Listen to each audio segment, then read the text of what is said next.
Napangiti na rin ako. Mukhang mabilis akong gagaling dahil nandito siya. Yakap, sulat, kispirin lang yata niya ang kailangan ko. Anong oras ka dumating? 1 oras na. Natigilan ako.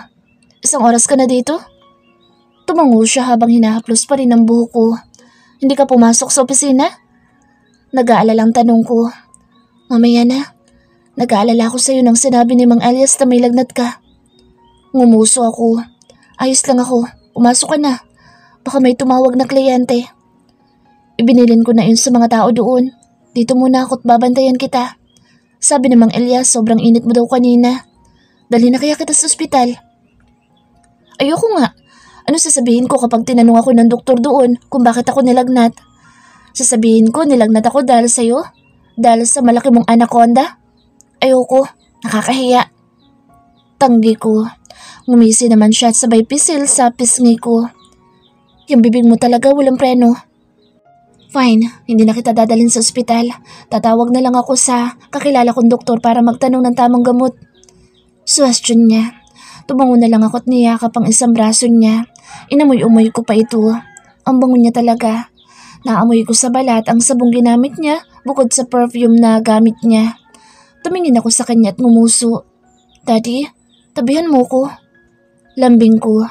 Lumunok siya at tumingin sa pinto. Gusto ko baby pero hindi pwede. Nasa labas lang ang tatay at ang kuya mo. Hindi sila pumasok sa palaisdaan? Akala ko pumasok sila. Hindi. May sakit ka at hindi ka nila kayang iwan. Natouch naman ako kina tatay at kuya Joel. Sa Manila kasi ay sanay ako na walang nag-aalaga sa akin kapag may sakit ako. Kailangan kong pilitin bumangon noon kahit nahihilo para uminom ng gamot. Mabuti na lang at nandoon si Ate Saning na tumitingin sa akin. Anak, gising ka na pala. Ani tatay na pumasok ng kwarto.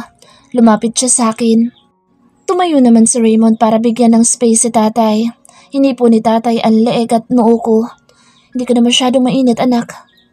Wala po ba kayong thermometer, Mang Elias? Tanong ni Raymond. Wala, Raymond, pero mamaya bibili na rin ako kasabay ng gamot. Ako na bahala doon, Mang Elias, pati sa gamot. Tumingin si tatay kay Raymond. Sigurado ka? Oo, tatawag muna ako sa kakilala kong doktor para magtanong ng tamang gamot sa sakit ng katawan. O sige, ikaw bahala Raymond. Salamat. Naisip ko nga baka overwork si Jenny kaya masakit ang katawan. Sabi ni tatay. Napayimas naman sa batok si Raymond at di makatingin ng diretso kay tatay. Guilty siya eh. Ginagat ko naman ang labi para pigilan ang ngiti. Yari talaga siya kay tatay kapag nalaman na siya ang may kasalanan kung bakit masakit ang katawan ko. Raymond? Yes, Mang Elias? Tila nagulat pa si Raymond sa pagtawag sa kanya ni tatay. Sabi ko, baka pwedeng pagpahingahin mo muna si Jenny ng ilang araw para maipahinga naman niya ang katawan niya. Kawawa naman ang bunso ko. Kung ako nga lang masusunod, ayoko siya magtrabaho. Ani tatay at hinaplos pa ang buhok ko. Yun naman ho talaga ang bala ko, Mang Elias. Hindi ko muna siya papapasukin ng ilang araw sa opisina. Salamat, Raymond. Huwag ho kayo magpasalamat. Nobya ko ho ang anak niyo kaya responsibilidad ko din ang pangalagaan siya. Sabi ni Raymond at tumingin sa akin. Nginitian ko naman siya. Tinapik-tapik naman ni tatay sa balikat sa Raymond. Maswerte sa iyo ang anak ko. Maswerte din naman ho ako sa anak niyo. Bumaling sa akin si tatay. Anak, gusto mo na bang kumain? Wala pang laman ang tiyan mo. Nagluto ako ng lugaw at naglaga ng itlog. Ngumuso ako. Wala pa rin akong ganang kumain, tay. Kapag kasi may sakit ako ay wala talaga akong ganang kumain. Gusto ko tubig lang. Pero anak, kailangan mong kumain kahit kunti lang para may laman ang tiyan mo. Tama ang tatay mo, baby. Kumain ka kahit konti. Singit ni Raymond. Nagpalipat-lipat ang tingin ko sa kanilang dalawa. Parehas sila nag-aalala sa akin. Ano ba laban ko sa matatanda? Sige na, kakain na ako. Sabi ko. O sige, ihahanda ko lang ang pagkain mo. Lumabas na si tatay. Bumalik naman sa tabi ko si Raymond. Bumangon naman ako. Inalalayan niya akong sumandal sa dingding. Nilagyan pa niya ng unan ang likod ko. Inayos din niya ang buhok kong medyo magulo. Kailangan mo kumain, baby, para mabilis kang gumaling. Hindi mo mawala ang pag-aalala ko kapag nakikita kitang ganyan. Anas niya. Kinuha ko ang kamay niya at hinawakan. Opo, masusunod po. Birong sabi ko. Gustong gusto kong hawakan ang kamay niya at laru-laruin ang daliri. Good. Nakangising sabi niya. Ilang sandali pa ay pumasok na si tatay na may dalang tray. May mangkok na may lamang umuusok na lugaw at sa platito ay isang nilagang itlog na nabalatan na. May isang baso din ng tubig. Inilapag ni tatay ang tray sa nightstand ko. O nak, nagdala na rin ako ng gamot para inumin mo maya-maya. Salamat tay. Kahit may sakit ako, ay lugod na lugod naman ang puso ko dahil sa pag-aalaga sa akin ni tatay. Para tuloy akong bumalik sa pagkabata. Noong bata kasi ako at may sakit ako, alagang-alaga nila ako ni nanay.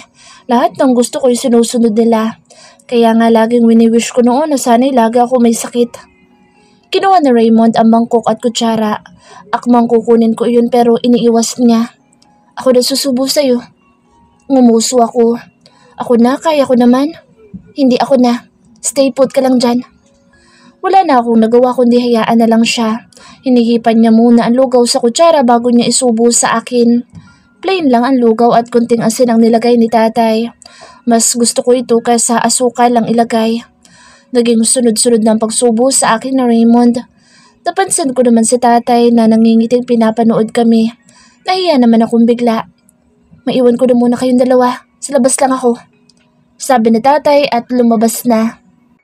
Himalang naubos ko ang lugaw. Siguro dahil si Raymond ay nagsusubo sa akin kaya ganado ako. Sunod naman pinakain niya sa akin ay ang nilagang itlog pero dahil naubos ko ang lugaw ay parang busog na ako. Ayoko na bossing. Tanggi ko na. Kunti lang to baby, ubusin mo na. Idinurdol niya sa akin ang kutsara na may lamang itlog. Ayoko na nga, busog na ako. Oh, come on. Last na lang to baby. Say to daddy. Sinamaan ko siya ng tingin. Nginisian lang niya ako. Heto ng airplane. Open your mouth na baby. Isinayaw-sayaw pa niya sa ere ang kutsara habang papalapit sa bibig ko. Ano ko baby? Sikmat ko sa kanya. Ginagawa niya akong bata eh. Pilyo siyang umiti. Baby naman talaga kita eh. Sige na, isubo mo na to. Wala na ako nagawa kundi isubo ang kutsara. Good girl naman pala ang baby ko. Natatawang sabi niya. Pinalo ko naman siya sa braso.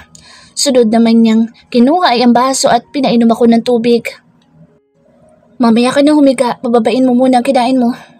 Sabi niya at inayos na ang pinagkainan ko. Opo dok. Birong sabi ko. Ginisian lang niya ako. Maya-maya pumasok ulit si tatay kasunod si Kuya Joel na kinamusta ako. May dala siyang pongkan para sa akin. Natouch naman ako. Lumabas na sila dala ang tray na pinagkainan ko. May tinawagan naman si Raymond at ayon sa narinig ko ay doktor ang kausap niya. Nagtatanong siya sa gamot sa sakit ng katawan at lagnat. Tinatanong din niya kung anong oras iinumin at kung ilang araw. Nang matapos niyang kausapin ang doktor ay may isa pa siyang tinawagan.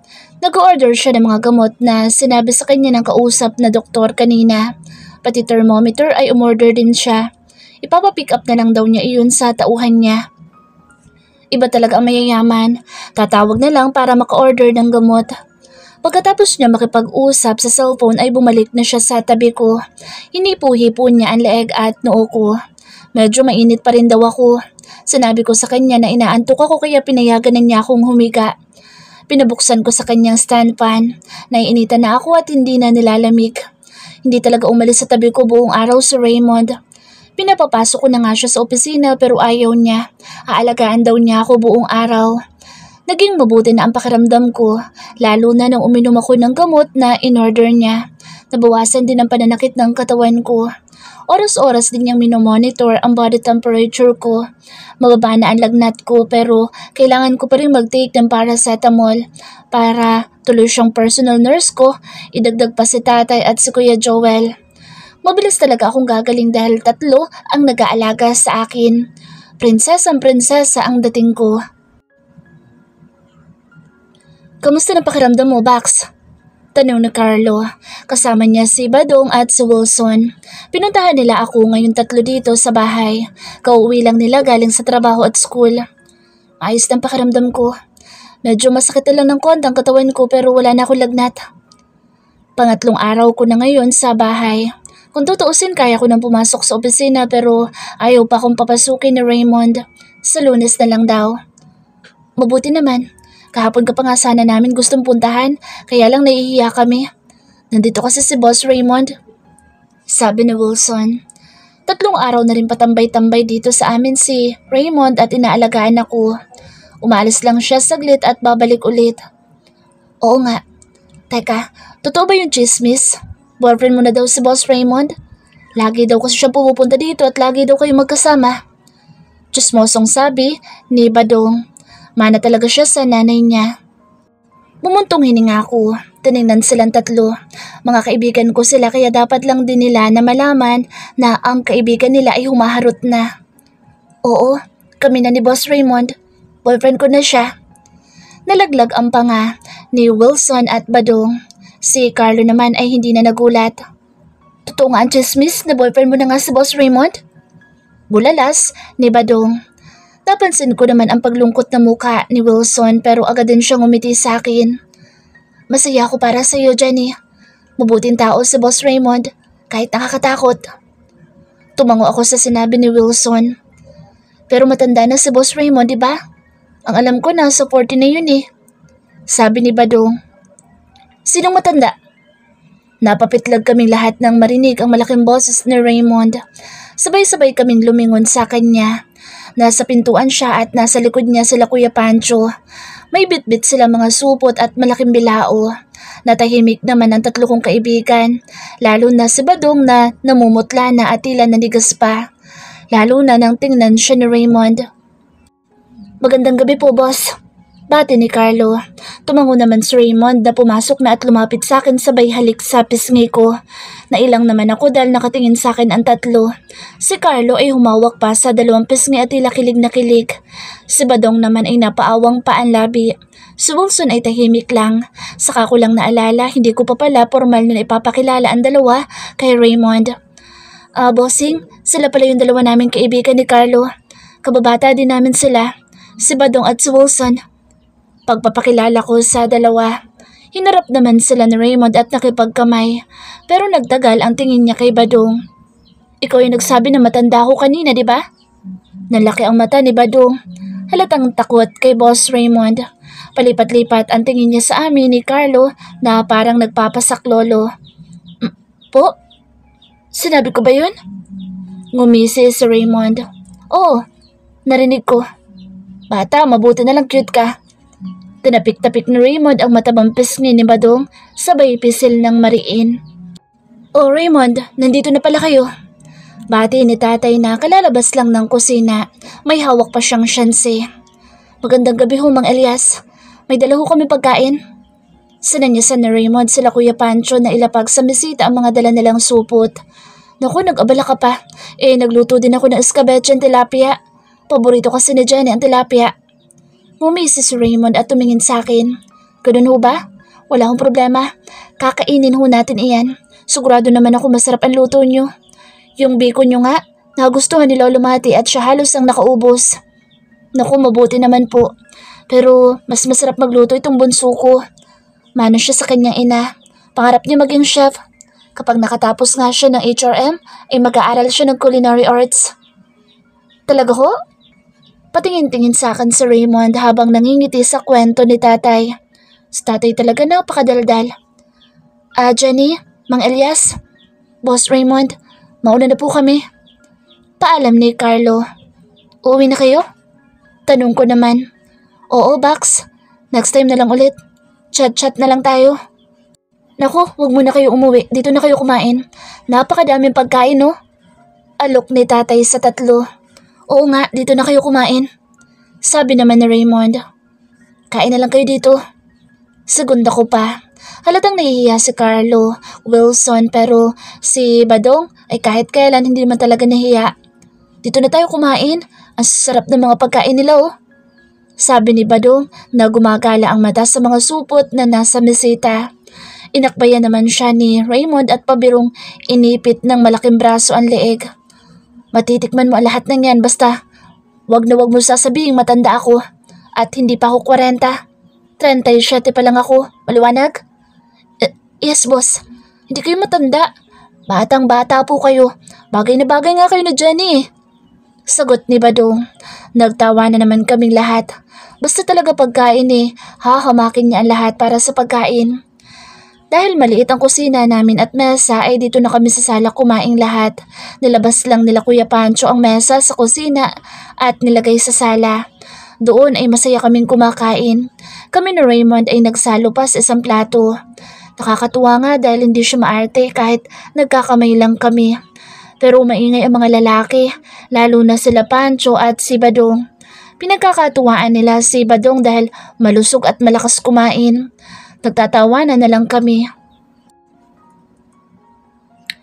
I'm sorry to say this, Don Facundo, pero wala na sa dati niyang tinitirhan ang babae na nag-alaga sa anak niyo.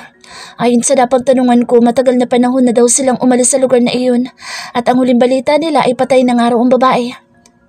Napahilot sa noo Andon sa ibinalita ni Leo, ang private investigator na inupahan niya para hanapin ang matagal na niyang nawawalang anak.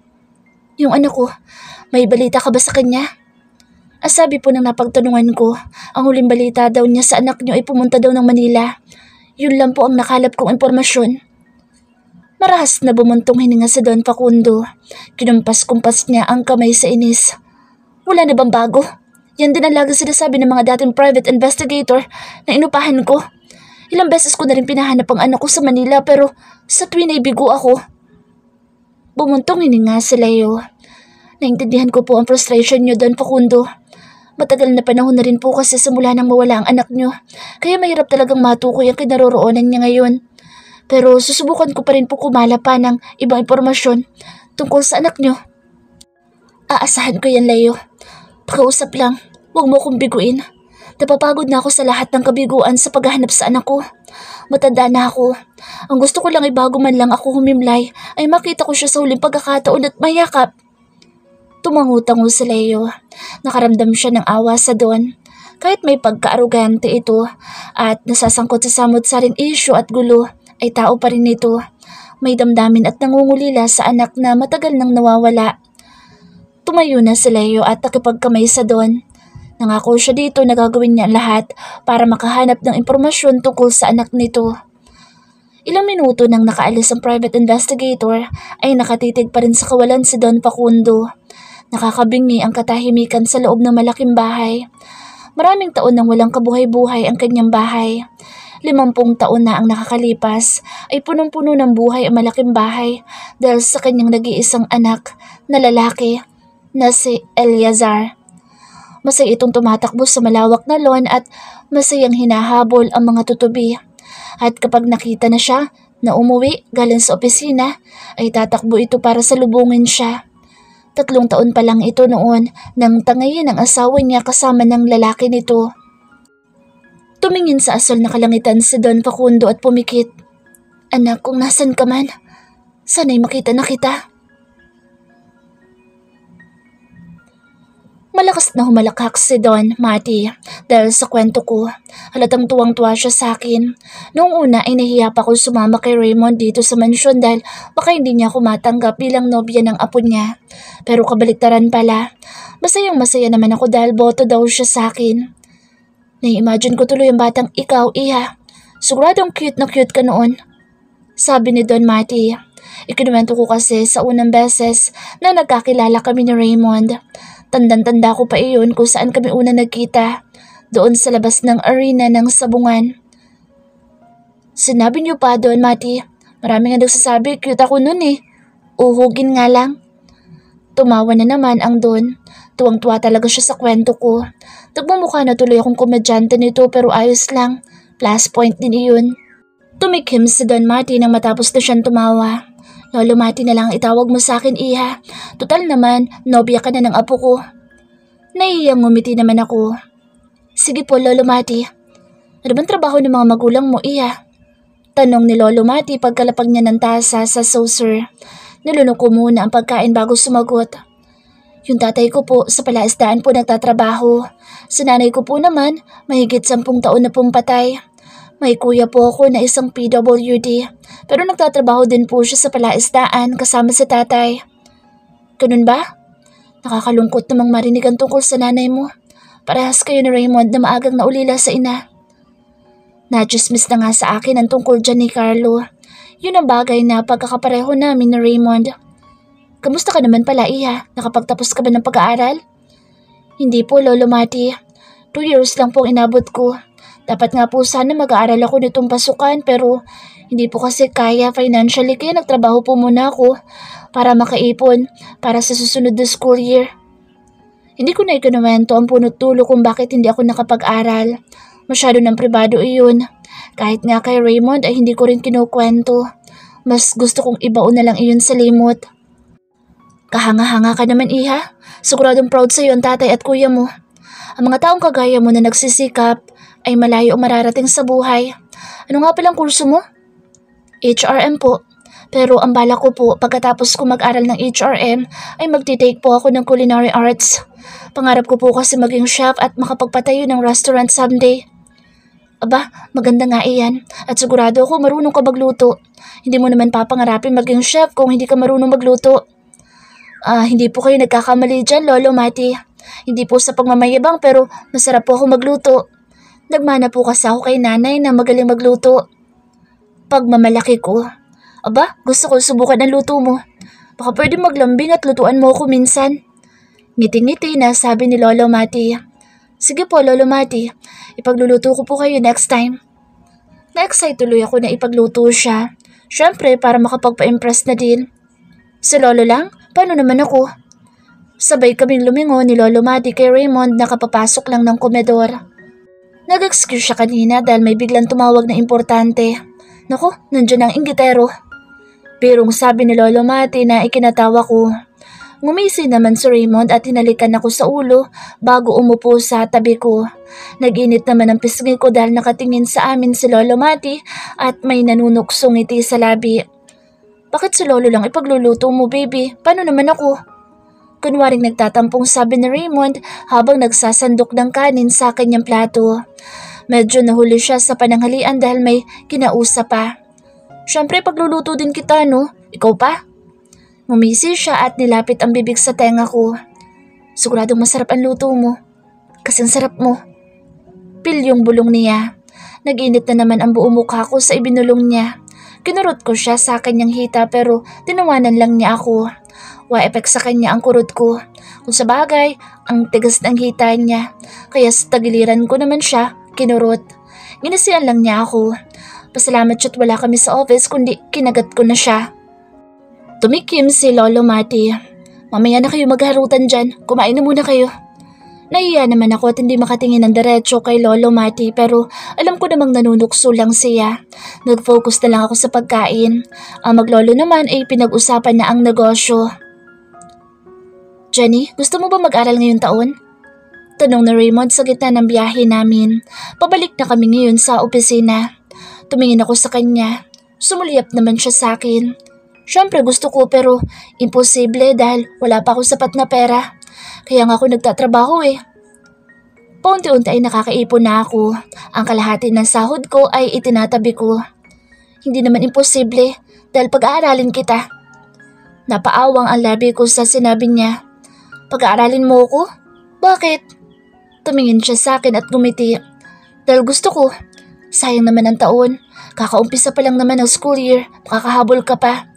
Marami ng college school dito sa San Isidro. Saglit akong hindi nakapagsalita sa sinabi niya. Nakakatukso ang alok niya pero parang nakakahiya naman na pag-aaralin niya ako. Mag-boyfriend lang naman kami. Hindi na bossing, salamat na lang. Next year, makakapag-aral naman na ako sigurado dahil may ipon na ako noon. Bakit iintayin mo pa ang next year kung pwede naman ngayon? Kung mag-aaral ako pa ng trabaho ko. Ngumisi siya. Siyempre kapag nag-aral ka na, hindi ka na magtatrabaho. Magpo-focus ka lang sa pag-aaral mo at hindi mo na kailangang alalahanin ng gastusin dahil sugot ko lahat pati pambaon mo. Nakatitig lang ako sa kanya habang nagsasalita siya. Alam kong seryoso siya sa sinasabi niya at kapag pumayag ako ay gagawin niya talaga iyon pero kasi kay bago-bago lang namin magkasintahan tapos pag-aaralin na niya ako. Nag-aalala ako sa sasabihin ng pamilya niya, ni Lolo Mati at ng papa niya na hindi ko pa nakakaharap ng harapan. Pero na-appreciate ko ang alok niya. Yumakap ako sa braso niya at inihilig ang ulo doon. Salamat talaga sa alok mo, Daddy. I appreciate it pero kaya kong pag-aralin ang sarili ko. Gusto kong tumayo sa sarili kong paa kaya ako nagsisikap. Paliwanag ko. Bumuntong hininga siya, halatang disappointed sa sagot ko. Naiintindihan ko baby, pero nalulungkot ako sa pagtanggi mo. Wala naman ako magagawa at hindi ko naman pwedeng pilitin ka. Basta laging bukas ang alo ko. Anytime na gusto mo mag-aral, sabihin mo lang. Anya sabay halik sa tuktok ko. Natuwa naman ako sa sinabi niya. Ang matured niya talaga mag-isip. Kung sa bagay magko-40 na siya. Pero hindi ko nababanggatin iyon dahil sasama lang ang mukha niya. Pero paano kung maghiwalay tayo tapos gusto ko mag-aral? Wala pa akong pera. Panunubo ko sa kanya. Nagsalubong ang kilay niya at tumigas ang muka. Ano maghihiwalay? Hindi tayo maghihiwalay. Ngumuso ako. Ang sabi ko, paano nga lang? Pinipigilan kong matawa sa mukha niyang nakasambakol. Huwag mo na nga isipin yan. Basta hindi tayo maghihiwalay. Inis na sabi niya. Napataas ang kilay ko. Kanina lang puring-puri ko siya dahil matured siya mag-isip. Tapos ngayon parang bata na siya. Kuya, napataas ang kilay ko at napangisi habang pababa ng hagdan nang makita ang kapatid. Ruel, anong oras ka dumating? Tanong ko sa kapatid. Halos kararating ko lang kuya. Nakangising sabi ni Ruel at nakipag-fist bump sa akin. Sinilip ko naman ang oras sa relo. Mag-aalas 7 na ng umaga. Malamang ay nag-drive lang ito ng mahabang oras dahil kung nag-chopper siya ay maririnig ko iyon. Madaling araw ka bumiyahe? Oo, lumayas muna ako sa bahay. Kakamot-kamot sa ulong sabi niya. Ngumisa ako at namewang. Nag-away na naman kayo ni Papa? Umikot ang mata niya. Marahas na bumuntong hininga. Masyado na niya kasi akong pinakikialaman kuya. Ang tingin niya sa akin, bata pa rin at hindi kayang tumayo sa sariling paa. Ang gusto niya, siya ang laging sundin ko. May sarili din akong buhay no? Naiinggit nga ako sa'yo. Buti ka pa nagagawa mo ang gusto mo. Tinapik-tapik ko naman siya sa braso. Naintindihan ko ang nararamdaman niya. Ganyan din naman si Papa sa akin noon. Ang kaibahan lang ay hindi ko naman siya lagi nakakasama. Kaya tinanggalan ko siya ng karapatan na manduhan ako. Hindi naman siya naghirap na magpalaki sa akin. Si Lolo Mate at si Lola Lucia ang tumayong mga magulang ko. Sila ang umaatid sa mga meeting ko sa school. Umaakit sa stage kapag may award ako. Lalo na kasama ko umakyat sa lahat ng graduation. Aaminin ko malaki ang tampo ko sa ama ko at hindi ko alam kung kailan iyon mawawala. Nainggit nga ako noon sa ibang pamilya. Kahit mahirap sila, kumpleto sila. Papasok ka ba sa opisina kuya? Oo, susunduin ko pa si Jenny. Pwede sumama? Sasama ka? Pero wala ka pang tulog. Wala ka pa yatang kain eh. Kumain ka muna at matulog. Pagising mo, tawagan mo ako. Muli ko siyang tinapik sa balikat. Kumamot naman siya sa ulo. Nagkita na ba kayo ni Lolo? Oo, nasa garden siya. Kinakausap ang mga halaman. Ngumisi ako. Alam ko na wiwerduhan siya kay Lolo. Masasanay ka rin sa kanya. Ganun si Lolo tuwing umaga. Sige, mauna na ako. Kumain ka muna bago matulog. Pilin ko. Oo, kuya. Lumabas na ako ng mansyon. Nakaabang na sa labas sila Pancho na nagkukwentuhan. Tumayo sila ng tuwid nang makita ako. Nakita ko pa ang sasakyan ni Ruel na nakaparada. Alis na tayo, boss? Tanong ni Pancho. Tumango naman ako at sumakay na. Binuhay ko ang makita at pinaandar na ang sasakyan. Sumunod naman sa akin ang sasakyan nila Pancho. Excited na ako sunduin ang baby ko. Siya naman, lagi ang bumubuo ng araw ko. Napapaungol ako habang kumakain ng calamares. Malambot kasi ito at hindi makunat. Idagdag pa na masarap ang suka. Nakasampung piraso na nga ako nito. Kagagaling lang namin ni Raymond sa Kapitolyo at pabalik na sa opisina nang may nakita ko mga nagtitinda ng fishball, kikiam, kwek-kwek at calamares sa gilid ng isang parke. Isang hilera nga ng mga vendors ang nandoon. May mga nag-iihaw pa ng isaw at yun ang nilalantakan nila Raymond at nila Kuya Pancho. Bossing, tikman mo itong calamares. Ang sarap talaga.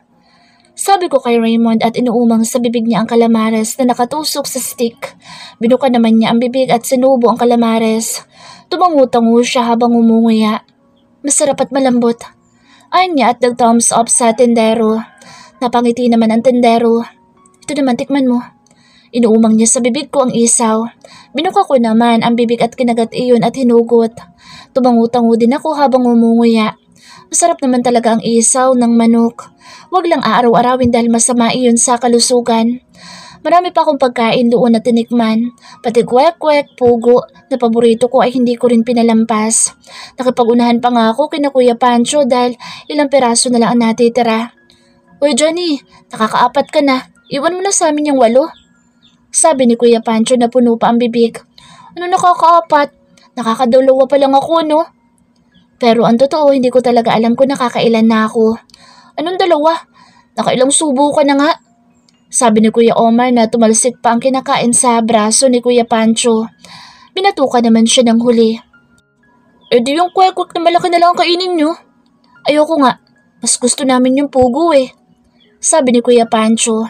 Tumingin naman ako kay Raymond at ngumuso sabay turo kina Kuya Pancho.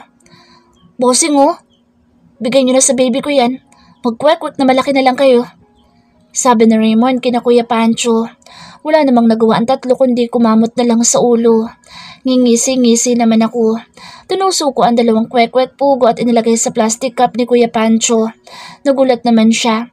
Nilagyan ko din ng tig-2 ang cup ni Kuya Arnel at Kuya Omar. Ang 2 naman ay akin. Nakatingin lang silang 3 sa akin. Kainin nyo na. Akala ko ba sa'yo to? Takang tanong ni Pancho. Ini-eme ko lang kayo. Tatawa-tawang sabi ko at naglagay ng panibagong sausawan sa cup ko. Di ka naman pala madamot eh. Sabi ni Kuya Arnel. Oo nga, si Pancho lang talaga madamot. Sang-ayon ni Kuya Omar. Binatukan na naman siya ni Kuya Pancho. Ako na naman ang nakita mo. Tumawa lang ang 2. Tumingin naman ako kay Raymond. Nginisian lang niya ako at inaabot ang bote ng tubig na bukas na. Kinuha ko naman iyon at ininom. Boss, si Sir Ruel. Untag ni Kuya Pancho. Sabay kaming tumingin ni Raymond sa pamilyar na lalaking papalapit. Walang iba kundi ang kapatid niyang si Sir Ruel. Kuya, nakangiting bati ni Sir Ruel kay Raymond at nag-fist bump pa sila. Binati din siya nila Kuya Pancho. Gwapo din talaga itong si Sir Ruel eh. Lumalaban ng angas kay Raymond. Mabuti at di ka naligaw. Nakangising sabi ni Raymond. Kabisado ko pa naman ang San Isidro. Nakangising sabi din ni Sir Ruel. Patingisin nilang 2 parang iisa lang din. Tumingin sa akin si Sir Ruel at namilog ang mata. I know you. Nagkita tayo noong piyesta. Sunandukan mo pa nga ako ng kanin, remember? Ngingiting-ngiting sabi niya at tuluyan na akong hinarap. Kiming ngumiti naman ako. Natatandaan pa pala niya ako. Nakakatuwa naman. Opo sir. Natatandaan ko po kayo. Tumangu-tangu siya habang hindi pa din napupuknat ang ngiti sa labi at titig na titig pa sa akin. Naiilang tuloy ako. Nakalimutan ko ngang hingin ng pangalan mo noon eh. Naalala ko lang nasa Manila na ako. Tumikim si Raymond at lumapit sa akin sabay hapit sa bewang ko. Her name is Jenny. She's my secretary and also my girlfriend. Sabi ni Raymond sa tonong ng aangkin. Nag-init naman ang pisngi ko sa pagpapakilala ni Raymond sa akin sa kapatid niya. Napawang naman ang labi ni Sir Ruel at nagpalipat-lipat ang tingin sa amin ni Raymond. Girlfriend mo siya, kuya? Pero parang ang bata niya para sa'yo, kuya. Bulalas ni Sir Ruel. Sinamaan naman siya ng tingin ni Raymond. Sinasabi mo bang matanda ako, Ruel? Mababa ang boses ni Raymond pero parang kulog. Nag-iwas naman ng tingin si Ruel at kumamot sa ulo. Wala ko sinabi, kuya. Teka nga, ano bang pinagkakaguluhan niyo dito? Uy, mukhang masarap ang kinakain niyo ah. Lumapit si Sir Ruel kina Kuya Pancho at nakausyoso sa mga kinakain ng mga ito. Halatang iniwasan niya ang kuya niya. Itong daddy ko naman masyadong sensitive kapag edad ang pinag-uusapan. Siniko ko si Raymond. Tumingin siya sa akin pero parang hindi masaya ang mukha niya. Ang sensitive mo. Pabulong kong sabi. Dito ka lang sa tabi ko. Sabi lang niya at inakbayan pa ako. Nakikain na rin si Sir Ruel sa mga kinakain namin. Tanong pa siya ng tanong. Halatang first time kumain ng isaw at calamares. Ang sabi ni Raymond, hindi pa daw nakakakain ng mga ganoong pagkain si Sir Ruel kasi pinagbabawalan ng mommy nito. Mukhang strikta ang mommy ni Sir Ruel. Si Raymond ang nagbayad na lahat ng kinain namin. Siyempre, siya ang may maraming pera eh. Sumakay na kami sa sasakyan at bumalik na sa opisina. Si Sir Ruel naman ay may dalang sariling sasakyan. Pagdating namin sa opisina ay iniwan ako doon saglit na Raymond dahil ililibot niya sa buong building ang kapatid. First time din ang kapatid niya dito. Abala ako sa pagtatype sa computer. Kunti na lang ang itatype ko, matatapos na ako. Mabuti na lang mabilis ako mag-type dahil kung hindi baka abutan pa ako ng out nito.